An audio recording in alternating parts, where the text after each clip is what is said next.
Pro Football Hall of Famer and Super Bowl champion, kicking us off today, part of Fox NFL Sunday. Good morning, America. There's nothing this man does not do or host. Good to see you, Michael Strahan. Good to see you too, my friend. Long time. Thanks for coming here today. What is this trophy, by the way? The Vince Lombardi trophy is here. What does this represent for you, sir? It represents 15 years of getting beat up to finally win one and ride off into the sunset, and makes you realize what you play for is to win as a team and have a memory. You know, you can take away all the other stuff in your career, but you can never take that or that ring away from you. So that's what it represents. I mean, I was looking at it going, I wonder if I can get this one home. This might fit underneath the seat. Or in the or in I'll the find bin a way above to you. make it fit. Believe me, if you're willing to give it to me. Yeah, but this is something I think the NFL wants back by the end of the show. They don't need it. I mean, just we could find. Maybe they'll make another one before Sunday. They'll figure that thing out. Well, you know, when we got our rings from Tiffany, they offered to make a replica. It wouldn't be the same size, but they offered to make a smaller one. Yeah, but they wanted like $35,000. Come on, it was something crazy. $35K? He 35 said, I'll take a picture and hang it up in the house. I'm happy with a picture. So just memories of that day in Arizona for you, Stray, the first one, okay? That memories of that time when you were there in Arizona and Brady was going for his fourth at the time. Took him a few years to finally get that fourth, thanks to the New York Football Giants. What was that memory like for you, waking up that day and walking out on the field that so many players are going to feel for the first time on Sunday? Well, I think for a lot of guys, it was for us. I think as a team, we were calm. It was almost eerie how calm we were. You're playing against a team that at that point was 18-0. No one. They were the best scoring offense in the league. They were setting records, and Brady was as hot as ever. But we had a very calm disposition about it. We woke up and felt like we could win the game.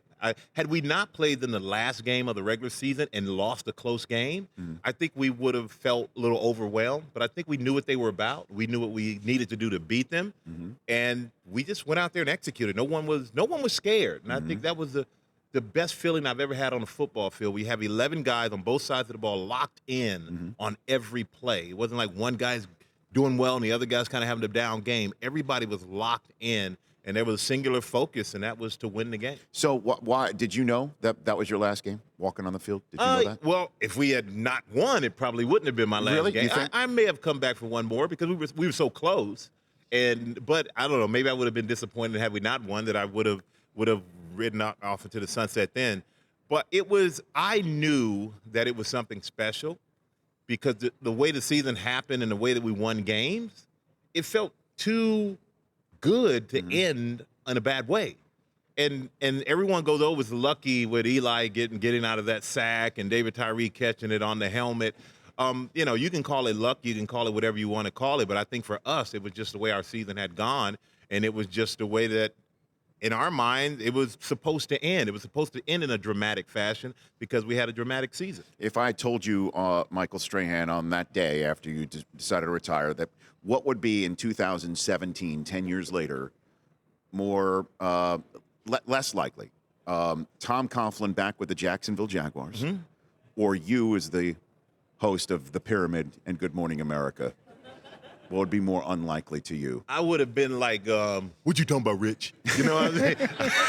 I'm taking it back to different strokes, man. I think more unlikely of what I'm doing. I think Tom Coughlin going back to Jacksonville is a great move for them on their part. I think he brings a level of discipline because they have talent. He brings a level of discipline and that I think that they need, right? But also a level of respect for the game and accountability. And that's what he brought to the Giants. And he learned to change it. He changed his method. He brought it in, when he first came there, it was just very strict military style. But he realized that doesn't work for everybody. So he changed it to where you understood your responsibilities, you understood the accountability, but you also understood that he cared about you. And I think he's going to bring that to the Jaguars, and we're going to see a big change with that team. And as for me in my career, man, I'm just trying to keep up with you, brother. Stop it, no. That's it.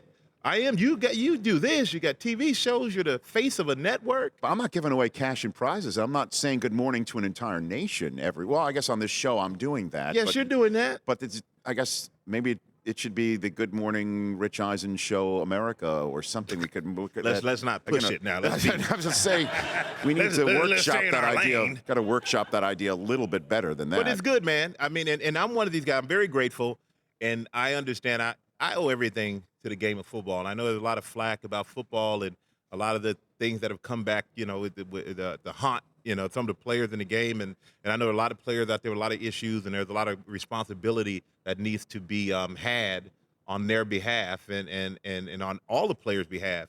But at the same time, I think I'm very grateful as well. You don't have any symptoms in that, do you? No, at least I don't think so. I mean, I was never a guy I was very much a gator tackle guy. You can't run without your legs. And that's why it's frustrating to me sometimes. I watch the game now. You see these guys want to run in there and hit a guy with a shoulder, and the guy bounces off and keeps running. Right. The guys are too big and strong to knock somebody over with a shoulder. You're not in the backyard with your little brother. I mean, these are big dudes.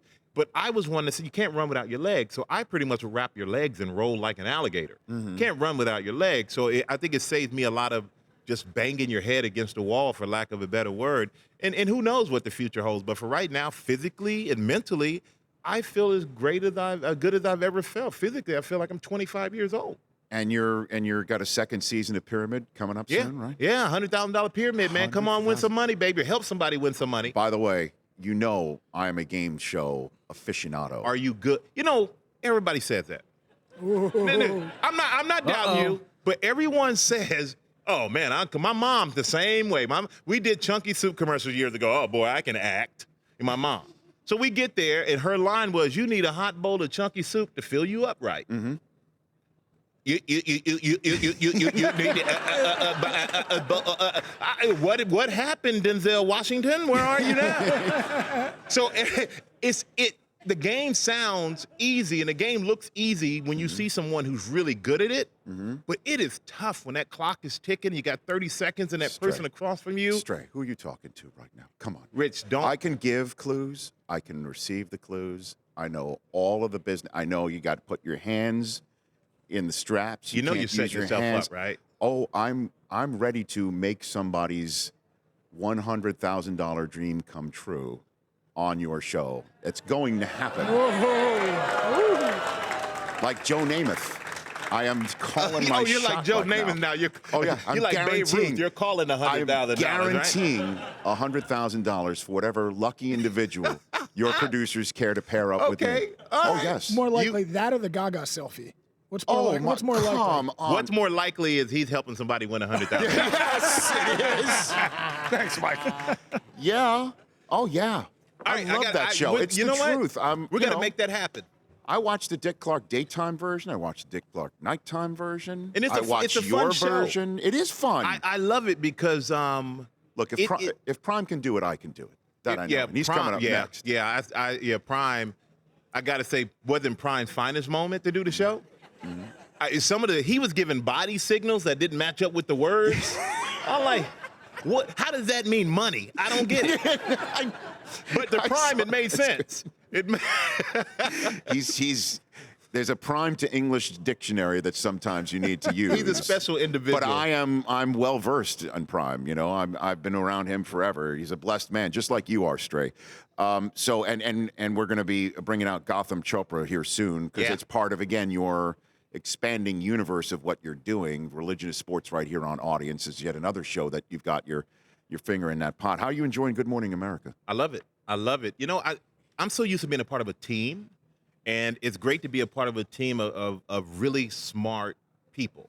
And for me, this is the hardest thing I've done since I've transitioned from football. Doing Fox NFL Sunday is not easy, and it took me years to feel comfortable doing that. To doing live took me a while to get comfortable there. Yes. GMA, I've been there for several years, and I'm still trying to get comfortable because it requires a different muscle than I've ever exercised mentally before. But I enjoy it. It's interesting, and I get to find stories that I think are interesting and bring them to the show and highlight them. And it's somewhere I never thought I'd be, and I'm proud, though, to be able to jump from this to that to this to that, and it just shows me, and hopefully it shows everyone else that you can do anything you want to do. I mean, you have the capability of doing more than being more than just an athlete if you're an athlete who wants to do more, or just being in one business. For anybody who's out there in a business that they're not happy with or they want to make a change, jump into it and make a change. Anything is possible. You're gifted in a sense that you just aren't told you can only do one thing. I think we all get locked in that we can only do one thing in life, and once we get good at that, we just be happy with it. You can do anything you want. Are retired players reaching out to you for advice? I talk to guys all the time. Absolutely. Because guys, I think now guys are more conscious of life after football. And I was fortunate enough to play 15 years. Average career is nowhere near that. So you need to start thinking before you even make it into the league what you're going to do when you're out of the league. That's why I don't begrudge anybody, even though I know Antonio Brown shouldn't have been Facebook Live and while his coach is talking. Yeah, that was extreme. But I don't begrudge any NFL player, any athlete, for using the social media platform to build up an awareness and a brand to prepare for that moment that could be happening over the next snap of the football. Yeah, if you use it the right way, it's a great platform. Just make sure you use it in a way that's respectful. You know, Antonio Brown's a little out of hand, but he's used it in a good way as well to build up his brand. I totally get it. But you have to understand the concept of you building yourself, you still have to worry about you're a part of a team. You don't take away from that. And the biggest things I think players lose focus on is if you're an athlete and you're a football player, don't get so caught up in being famous that you don't do well at your main job.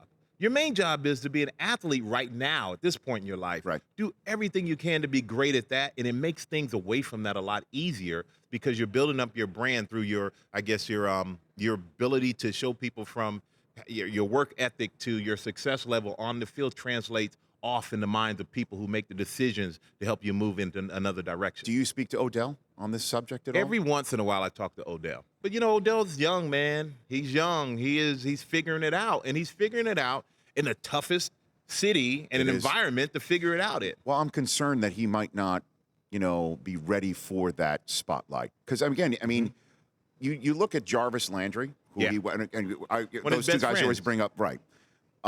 He's putting up similar numbers, but he's down there in South Florida, and he's not getting nearly the attention. He's not getting nearly the spotlight, and I'm sometimes wondering if Odell is a New York athlete. You know, it's funny because everybody looks at Eli Manning and they go, man, he just looks like he has no idea what's going on. He just kind of just like, but it is the smartest thing you could do. Show no emotion. They don't know if they're getting to you or not. Only you know. And I think Eli's handled it about as good as any player No doubt. ever has. You look at a guy in the other sports in New York City, you look at the Derek Jeter, and the way that he handled it was like a master of media. And Odell's more emotional than that. And I can't fault him for being emotional. He's an emotional guy on the field. He's an emotional guy off the field. But I just think as time goes by, he'll learn. But now he's being taught some hard lessons. And the kickback from those has not been good. But hopefully he learns. I think that's the biggest thing. We don't mind seeing somebody fail. Like, it's okay to fail. It's okay for somebody to jump down your throat. But it's the way you respond and come back from it. And if you respond in a way it looks as if you've learned and you're trying to get better, people respect that. And I hope Odell gets that type of response and gives that type. I say this all the time, Stray, about Eli Manning, that woe to the guy who follows him. Yeah. And Giants fans who like heaping abuse on him, just wait when he's not there. Yeah. Because we had Dan Marino in that chair yesterday. Dolphins fans are waiting for the next version of him. Every team, very few have the Aaron Rodgers to plug in after the Favre goes. Well, that's why I quit after we won the Super Bowl. I'm like, they ain't going to talk bad about me now. They think I'm good. You stick around long enough, man, they'll find something. I was like, see ya. And then before we take a break, and then we'll bring on Gotham, you mentioned that Good Morning America is your new team. We know Robin Roberts is the Eli Manning of that. Robin Roberts is awesome. Organization. I love that woman, man. She is the best. She is by far the best in the business and a sweetheart, a great person. Like has taken me under her wing, and I'll never forget the first time I went to the Oscars, which is like, oh my goodness, I'm at the Oscars. I'm on the red carpet, nervous to death to talk to anybody. And she's one of the first people I saw down on the red carpet. She came up to me, and this was before I worked with her. And she goes, Michael, I just want you to know, I just want you to remember, I came from sports too. So you belong. I came from sports. How awesome is that? And it made me think, oh, you know what? She did it. I can do it. Relax and enjoy yourself. She's been a godsend. Brockman, were you there on the carpet for the podcast when Stray was there the first time? Did we send Hines Ward there? That was the Hines Ward year. I don't remember. I saw I don't Hines there. remember. That was right. Yeah, Yeah, yeah. we sent Hines. So that there. would have been Yeah. it. We sent Hines there, and it was incredible. Nobody knew that Hines was coming for the podcast from which the show was born. It was 2012. And yet they looked up in the you looked up in the stands. You saw people waving terrible towels at him. They brought the terrible towels to the Oscars, not even knowing knowing, that Hines yeah. was there. That happened. Man, I would have called security if they did. I was like, something wrong with these people. Michael Strahan is here. His fellow executive producer of Religion of Sports on Audience, Gotham Chopra, will join right after this, and then Deion Sanders right behind them. That's the way we're rolling here on the first hour edition of The Rich Eisen Show. The Rich Eisen Show, weekdays at noon Eastern on Audience.